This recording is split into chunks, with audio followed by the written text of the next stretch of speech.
for the West Philippine Sea, Kasi Philippine Coast Guard, mga kapuso. nakaka-worry yung natuklasan sa Baho de Masinloc, traditional fishing ground yan. Ibig sabihin, anybody among the claimant countries, pwede mag-fish doon Floating mangisda. ano daw? May floating structure. No? Ano ba yung floating structure? Meron na bang bandila doon o flag? Wala o pa namang binabanggit, pero meron daw mga tao sa ibabaw. Sige nga, malaman natin. Oo. Nasa linya natin Rear Admiral J. Tariela. Rear Admiral, magandang umaga si Joel Suweng. Good morning po. Good morning, Sir Joel, Ma'am Weng. Magandang umaga rin po sa inyong mga taga-subaybay ngayong umaga. Floating structure. Paki-describe nga sa amin Ano yan. ba itsura niyan? Rear Admiral, oo. Well, una sa lahat, Sir Joel, no, meron kasi tayong press con later around 9:30 or 10 o'clock. Ay baka na-preempt na namin. Ayoko namang i-preempt yung mga detalye ng structure na to. No? But if there's one thing that I can tell you right now, on the part of the Philippine Coast Guard, we can confirm and of course support the statement of General Browner. No? Nang sinabi niyang merong isang floating platform or structure na natagpuan tayo ngayon sa Baho de Masinloc.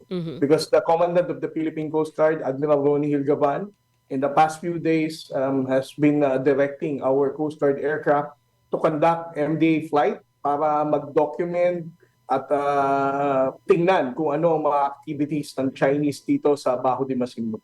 Definitely, gawa ng Chinese o sa mga Chinese yan pong floating structure na yan, Commodore. Walang Yes. iba.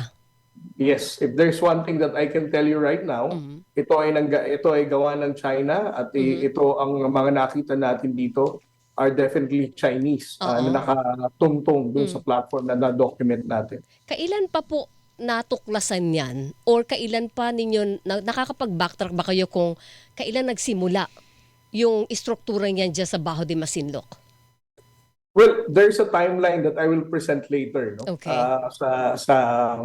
Sa press con. So, hindi Bakit ko na... hindi pa kayo dito mag-press con?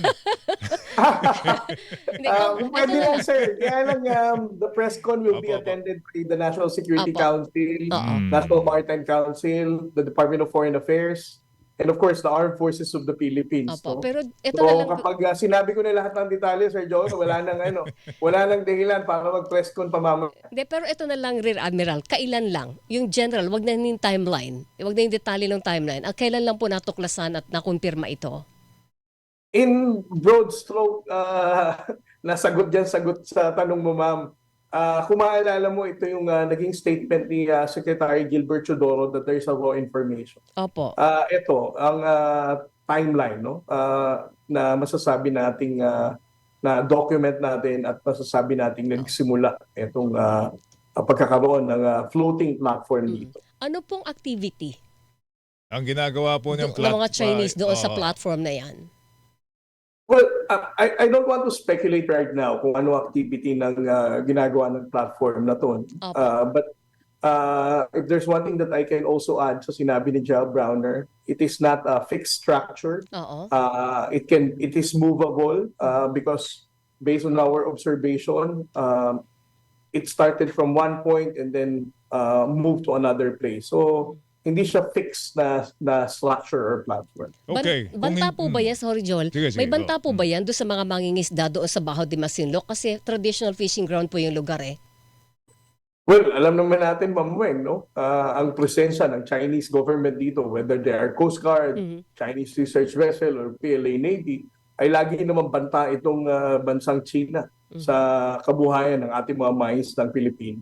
Ito yung unang-unang structure na nakita natin diyan, tinayo ho ng China Sa Baho de Masinloc. sa Baho de Masinloc. Well, i-correct ko lang, Sir Joel, Opo. no? Baka ma-misconstrue ng mga tao na itinayo or hindi na matatanggal. Oo.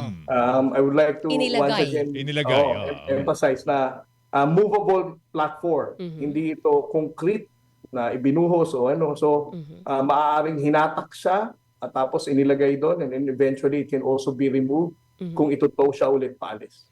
Okay, ano po ang plano ngayon ng gobyerno? Kasi ang nakakapangamba doon, alam nyo naman, Rear Admiral nalusutan tayo sa marami nating kiniklaim na lugar dyan sa West Philippine Sea.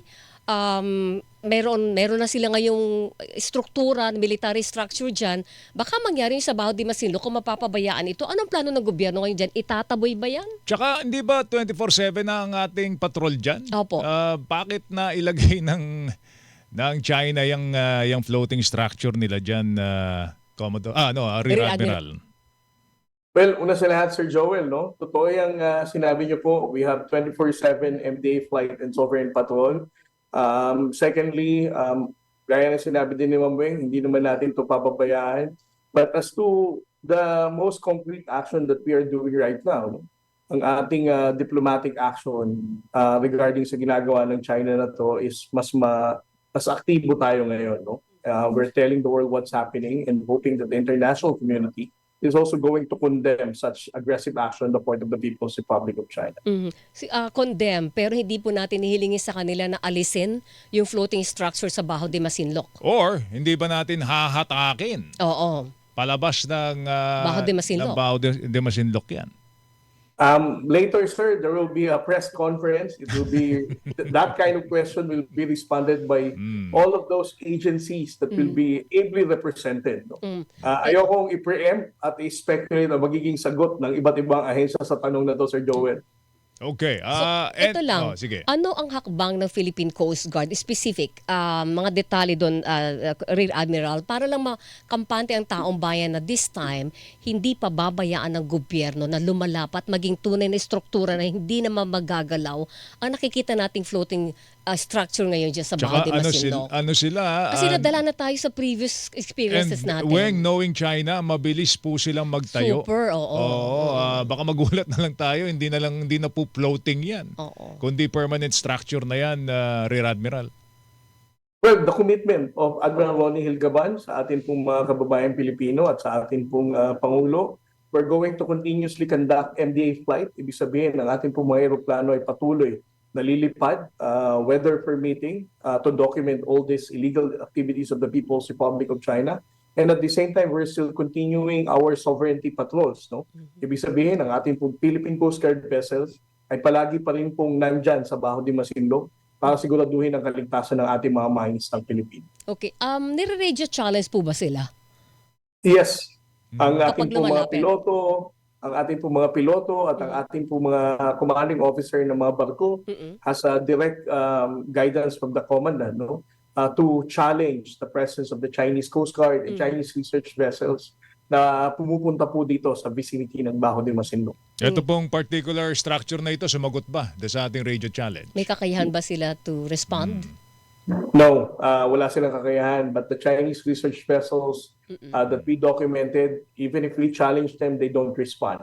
Ang sumasagot lang usually, no, sa mga sagot sa challenge ng Coast Guard are only two, no? China Coast Guard and of course the PLA Navy warship. Other than that, itong mga research vessel, Chinese Maritime Militia, they just ignore our radio challenges. Pag nagpupunta po dun yung mga eroplano ng Coast Guard at barko ng Coast Guard, ano lumalabas sa cellphone ng mga tauhan po ninyo? This is China territory, ganun din.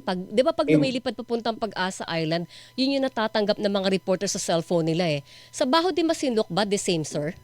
Wala, sir. Ay, wala, ma'am. No? Wala. Ang areas lang na pag magkakaroon ka ng welcome to China na as if you are roaming. Oo. Kapag dumaan ka sa, of course, pag mag-land ka sa Pag-asa because it's very close sa Subi Reef. And at the same time also, if you're going to pass through Mischief Reef or Panganiban Reef. Oo. Dahil meron silang illegally reclaimed island dito. And I think itong mga naka-deploy dito thinks that they have rights to install their mga towers nila for communication. Kasi nababantayan nyo naman yung galaw ng iba pa mga barko doon, di ba, Rear Admiral? Kasi baka mamaya naghahatid na ng gamit eh. Hindi natin alam naghahatid na ng gamit. Kaya sinasabi ni Joel, maya-maya, meron ng permanent structure sa ilalim ng dagat, hindi natin alam. Well, that is the reason, Ma'am Weng, no, why we're doing the daily MDA flight to document and of course to have a good estimation, no, kung ano ang tamang approach ng government, kung aggressive na ba silang may ginagawang mali that requires immediate action. So that's the purpose why we're doing MDA flight. Curious lang ako, Rear Admiral, ano yung flat structure na ito, floating structure nito? May kubo ba dyan? Parang may bahay na nasisilungan yung mga tao ano ba yan? doon? Parang basla? Oo, or parang ano tawag doon? Parang flat surface lang Diba? Kasi hindi Later, naman, Ma'am Weng, I'll be presenting photos, no? Para mas ma-excite kayo. Pwede mo ba makita dito sa gano'n mo lang? Hindi, Sir Joel. yun lang. Pero Thank you, thank may you. parang bahay yung flat surface na yon. Rear Admiral. Mamaya na Yun nga lang. itong kulit mo. Hindi, gusto ko na malaman. Kasi hindi sila pwedeng parang daing na nakabilad sa araw doon sa Baho de Sa Masinloc. press con nga ipipresent yung picture. Sisingilin kita, Rear Admiral. Yes, ma'am. Mamaya, ipipresent ko ang Rear, eto lang. platform na to. Ito lang, Rear Admiral. Baho de Masinloc lang po yan. May binabantayan pa tayo. Pag-asa Island. Oo. Ano pa ba yung iba? Spratlys. Marami pa. Kamusta doon? Buong Kalayaan Island. Baka doon may mga permanent structures na, Weng. Di ba? Oo. Sa Pag-asa. Itong mga Chinese na ito. Kamusta naman ang lagay ng ating doon? Patrol? Well, katulad ng sinabi ko, sir, no? Ang minomonitor natin ngayon, may masasabi tayong may aggressive action ng China is Baho de Masinloc. But in other parts of the West Philippine Sea, except of course sa mga occupied na illegal islands nila, wala naman na tayong nakikitang mga ganitong galaw. Together with the Armed Forces of the Philippines, we are constantly monitoring itong mga coercive actions of the People's Republic of China. First time to nagkaroon ng ganyang klase na structure dyan. Usually, barko lang nila, Weng, ang Oo. nagpupunta dyan. Ngayon, may structure na. Ano to? Anong trato ninyo dito? Aggressive action on the part of China? Mamaya Well, yan sa press con. Ipapaliwanag. Mamaya na, sir, sa press con, we will respond to all this kind of press con. Okay. Ito na lang, Sige. Rear Admiral, bago ka namin pakawalan. Ano ngayon ang proteksyon ng mga mangingisda, especially Filipino fishermen, sa loob po ng Baho de Masinloc, habang nandyan yung mga presensya ng Chinese?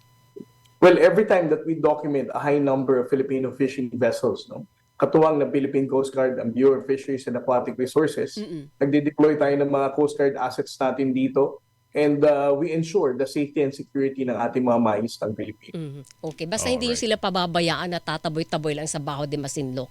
Yes, Rear ma'am. Admiral. Ano oras yung press con nyo? Papupuntahan namin na reporter. Meron na si Manny Vargas Si Manny pupunta doon.